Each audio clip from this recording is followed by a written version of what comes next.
So a very interesting thing happened the other day, and I feel like this is something that was definitely worthy of doing a video on.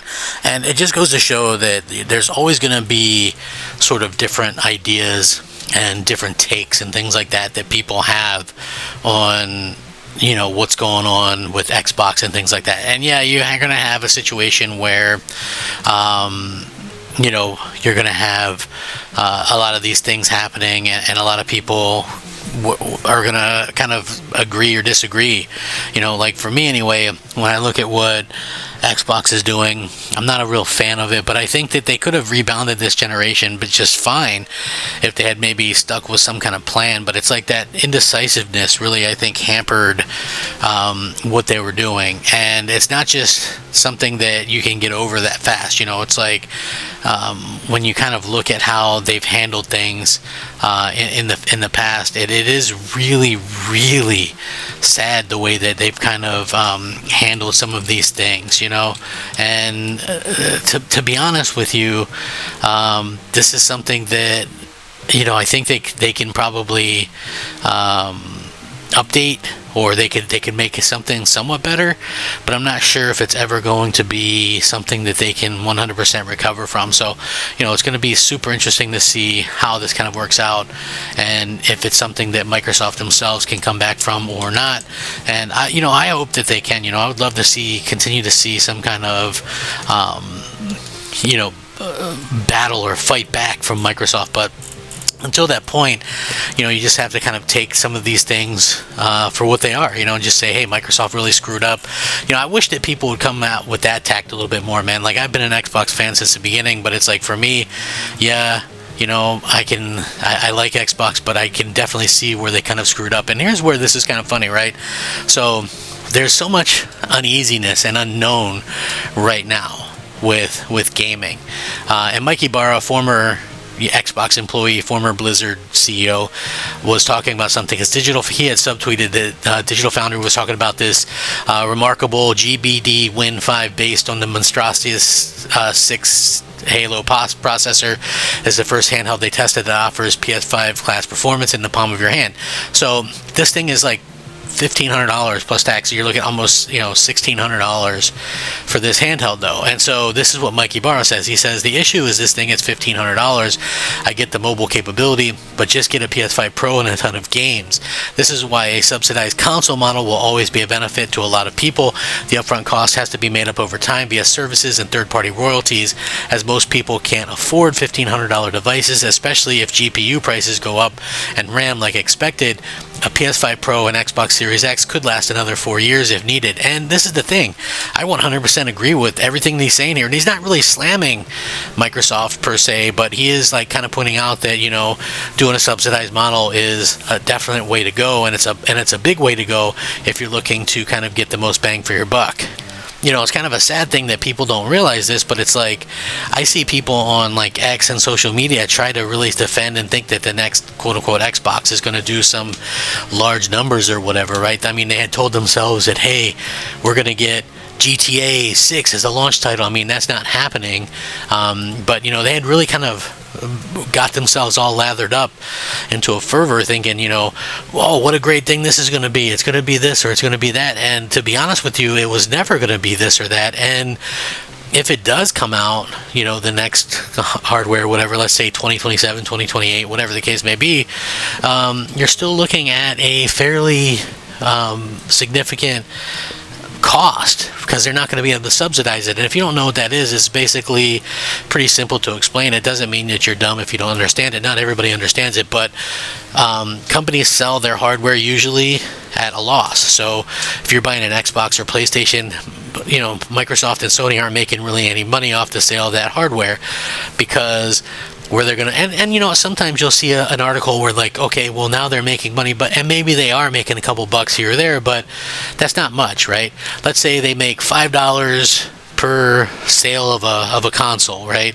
And then you sell 50 million. Even that would not be a ton of money. A few hundred million isn't anything in the grand scheme of things. You know what I mean? So what it would come down to is you're selling third-party games, and you're getting 30% of that. Third-party microtransactions, everything from Fortnite, Apex, all that stuff. You're getting 30% of that, and you're not even having to do anything, right? All those skins and all that stuff. Like Fortnite, the biggest platform for Fortnite is the PlayStation.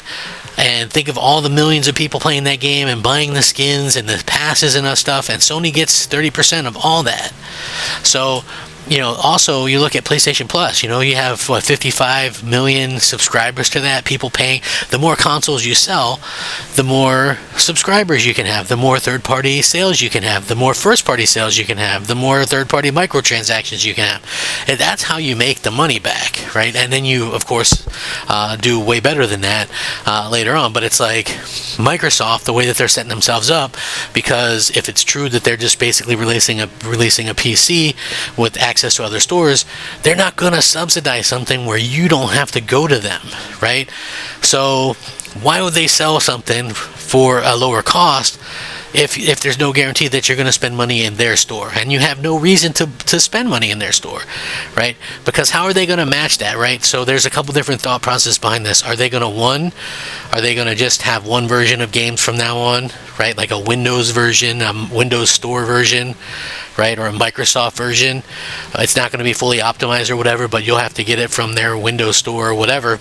No longer just like a quote-unquote Xbox version, which, you know, again, if you're selling such a niche product, you would have to believe that, you know, developers would maybe not want to support something that hasn't really sold very well. So that could be a problem, and the way around that problem is you use like sort of the Substack or whatever, and you just create one version that can scale or whatever, and they'll talk that up and they'll be like, it's genius, you know, it scales like a PC, not realizing that people like me, and I'm not a PC guy at all, but you see it all the time, how these PC versions just are horrible versions of games, and they're not optimized for shit. And, you know, it's just something that this is a big reason why, among 100 million other reasons why I don't, but you know, why they don't kind of have these kind of things on the games or whatever. But yeah, it's like, for me, it's a totally different kind of thing. Like, I like the plug and play ability. I like the ability to kind of play against only console people, you know, only controller people and things like that. No cheaters in the multiplayer, and, you know, that's just sort of a thing that I like to do. Now, is that something that everybody's gonna agree with? Nope. And again, I think, hey, game where you want.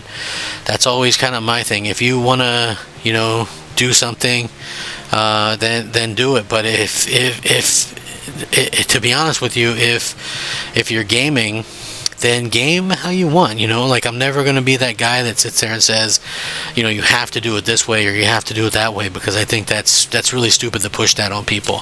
Like, if you don't like Xbox or PlayStation or Nintendo, hey, that's fine, you know, and you want a game on a PC or a handheld. You know, the big thing that's funny to me is these handhelds that get called handhelds nowadays when they're as big as a briefcase, you know. Like, I know that it's kind of crazy to think about, but think about it like this. Back in my day, man, a handheld was like a Game Boy, right? Even the Game Gear was a bit big and bulky, right? And now it's like you have these things that are just freaking massive, and to be quite honest with you, you might as well take a Series S and get one of those screen attachments. That way you have a bigger screen, and, you know, you can just, like, I don't know, it's just like, to me, these quote-unquote handhelds aren't exactly made to be portable. So yeah, it's like, I don't know, it's like these things are huge.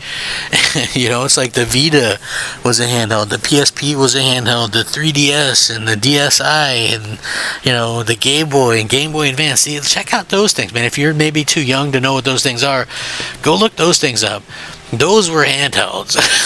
You know, the things nowadays, those things are like, they're massive. They're not comfortable. They're bulky. They're everything. It's like, yeah, I like have Switch stuff and, you know, whatever, but it's like I never use that as a quote unquote handheld because those things are huge. You know, you might.